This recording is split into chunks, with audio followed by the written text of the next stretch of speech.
మరి కొమటి వాళ్ళు తీర్థయాత్రలు చెప్పుకుంటూ వస్తున్నారు.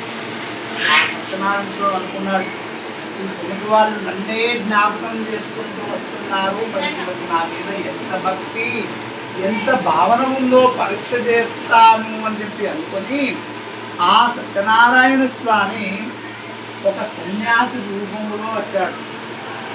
వచ్చి ఈ పడవ లోపల ఏముందని అన్నాడు. అప్పుడు రాను అల్లుడు ఇద్దరు ఒకరి ముఖం ఒకరు చూస్తున్నారు. ఎక్కడ దొరుకుతావా? మామ అల్లుడు ఇద్దరు ఒకరి ముఖం ఒకరు చూసుకుంటున్నారు. ఏమిటి ఈ సన్యాసి మన పడవ లోపల ఏమున్నది అని చెప్పి అంటున్నాడు. మన పడవ లోపల ఏముంటే ఇతనికి ఎందుకు, మన పడవ లోపల ఉన్నాయి అన్ని ఆకులు పువ్వులే అని చెప్పి అని అన్నారు.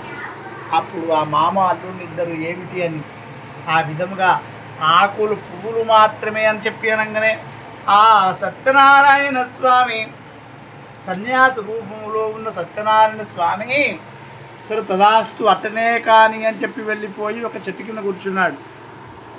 ఆ తర్వాత మామాళ్ళు స్నానాలు చేసి పడవ ఎక్కితే అందులో ధనం లేదు, ఆకులు పువ్వులు మాత్రమే ఉన్నాడు. అప్పుడు మామ అల్లుళ్ళు ఇద్దరు ఏమిటి అని ఒకరి మీద ఒకరు పడి ఏడ్చుకుంటారు.